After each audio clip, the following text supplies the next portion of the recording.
खुलुमबाय इनसाइडनि बर'आव नोंथांमोनखौ बरायबाय। बाक्सा जिल्लानि भारत भुटान सीमा सेराव थानाय दारागाव लावखार ओंखाम जाग्रा जायगायाव सुबुंनि बाना।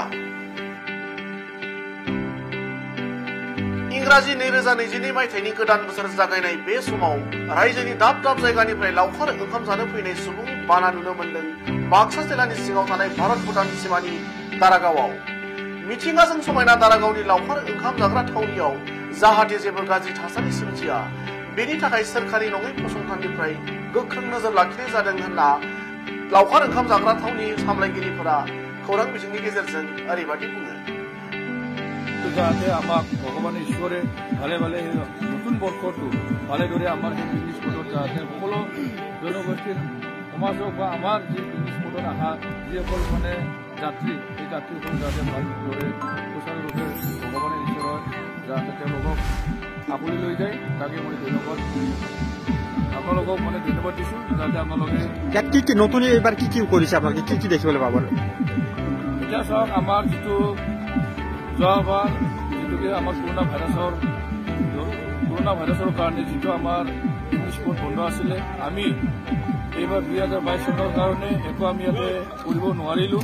আমি যেনেকৈ মানে কৰিব লাগিছিল ৰাইজক যেনেকৈ আমি সুবিধা দিব লাগিছিল সেই সুবিধাটো আমি দিব নোৱাৰিলোঁ কিয়নো আমাৰ যিটো কৰোণা ভাইৰাছৰ কাৰণে চৰকাৰে এটা নিয়ম মানি দিছিল যে পিকনিক স্পটটো মানে অহা যোৱা বন্ধ আছিলে তো এতিয়া আমি 10-12 দিন মাত্ৰ হ'ল আমি সেয়েহে আমি এতিয়া কৰি আছো কাম কৰি আছো যিমান পাৰোঁ এই নতুন বৰ্ষত আমি জানুৱাৰী মাহত যিমান পাৰোঁ ৰাইজক সুবিধা দিয়াৰ কাৰণে আমি যথেষ্ট মানে কাম কৰিম। দাৰাগাঁও পিকনিক স্পটটো যিটোকে আমাৰ ফৰেষ্ট এৰিয়া আৰু যিটোকে বিভিন্ন যিটোকে ইয়াতে দিব লাগে চৰকাৰক গতিকে বিটিচি মানে বিটিচি চৰকাৰে আমাৰ দাৰাগাঁও পিকনিক স্পটত কাম কৰাৰ কাৰণে আমাক আহ্বান কৰিছে সেই মৰ্মে আমি আজি দাৰাগাঁও পিকনিক স্পটটো চৰকাৰী হিচাপে চৰকাৰক আমি কৰাৰ কাৰণে আমি জানিব লাগিব কিমান কৰিব লাগিব 7 আমাৰ যিসকল কমিটি চলাব যিসকল মানে আমাৰ চৰকাৰী ইয়াত চোৱা চিতা কেনেধৰণৰ ব্যৱস্থা আছে। চোৱা চিতা আমাৰ ইয়াতে কমিটি আছে মনিটাৰ আছে আমাৰ যি কমিটি দায়িত্ব থকা সদস্য আছে সেইসকলে মানে আমাৰ মানে লৈ কিনে চোৱা চিতা কৰে। আজি চাওক আমি বেনাৰ পোষ্টাৰ আমি অলৰেডি ৰাইজৰ হকে আমি প্ৰস্তুত কৰি দিছোঁ যে নিচা দ্ৰব্য জাতীয় জীৱনৰ কাৰণে মানৱ জীৱনত মানে বয়া সেইটো আমি মানে প্ৰস্তাৱ বেনাৰ দিছোঁ যে আমি নিচা জাতীয় দ্ৰব্য বস্তু আমি সেৱন কৰাটো মানে ভুল বা আমাৰ কাৰণে বয়া সেইটো আমি মেছেজ এটা দিব খুজিছোঁ। পিকনিক স্পট বুলি যে ইয়াতে নিচা খাব লাগে নিচা খাই কিনে ফূৰ্তি কৰিব লাগে সেইটো নহয়। একচুৱেলি বছৰ দিনৰ এটা ফূৰ্তি এনজয় কৰাৰ কাৰণে ফুৰিবলৈ আমি ইয়াতে যিটো আমাৰ যিটো প্ৰকৃতিৰ যিটো আমাৰ নেচাৰেল যিটো আমাৰ ইয়াতে চিনাৰী আছে সেই চিনাৰীটো উপভোগ কৰাৰ কাৰণে আমি সকলোকে আহ্বান কৰিছোঁ যাতে ইয়াতে আহি মদ খাবৰ কাৰণে ইয়াতে মদ খাই কিছুমান মানে আমাৰ যিখিনি সমাজৰ যিখিনি নীতি আদৰ্শ এইটো যাতে বিশৃংখলা নকৰে সেইটো কাৰণে মই আহ্বান কৰিছোঁ। নতুন বৰ্ষ যাতে এই নতুন বৰ্ষত আমাৰ বিদ্যাৰবাসী বা অসমবাসী সকলোৱে ভালকৈ জীৱন আনন্দ হিচাপে জীৱন যাপন কৰিব পাৰে মই তাকে ভগৱানৰ ওচৰত প্ৰথমে প্ৰাৰ্থনা কৰিলোঁ আৰু মই নতুন বছৰৰ কাৰণে বিদ্যাৰবাসী তথা সমূহ অসমবাসীলৈ দাৰাগাঁও পিকনিক স্পটৰ হয় বা ছ'চাইটিৰ হয় শুভেচ্ছা জ্ঞাপন কৰিছোঁ।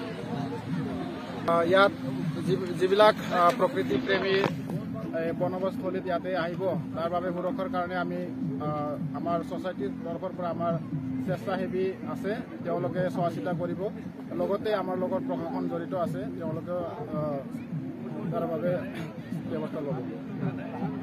বনভোজকাৰীসকলক এয়া আহ্বান কৰিব বিচাৰিছোঁ যে তেওঁলোকে নতুন বছৰৰ নামত এইখন বনভোজস্থলীত প্ৰকৃতিৰ কিবা আনন্দ উপভোগ কৰিবলৈ আহে যাতে সকলোৱে আহক কিন্তু বনভোজৰ নামত যাতে অতিমাত্ৰা নিচা জাতীয় দ্ৰব্য সেৱন কৰি নিজৰ জীৱনটো যাতে ধ্বংস কৰি নলয় আৰু আমাৰ সমাজক যাতে বিশৃংখল নকৰে তাকে মই কামনা কৰোঁ। गुबुन फारसेथिं आसामनि गुबुन गुबुन जायगानिफ्राय फैनाय दावबायारि आरो लावखार ओंखाम जानो फैनाय हानजाफोरा गोजोननायजों ओरैबादि बुङो।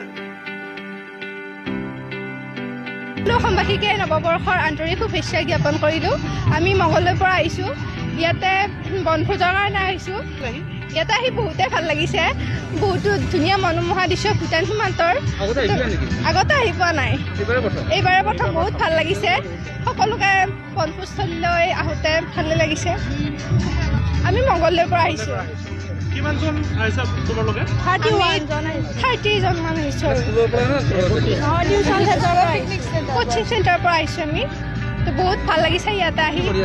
আমি এবাৰ প্ৰথম বৰ্ষ বিজ্ঞান শাখাৰ প্ৰথম বৰ্ষ ছাত্ৰী। ইয়াতে হাঁহৰ মাংস আছে, মাছ আছে, মুৰ্গী আছে।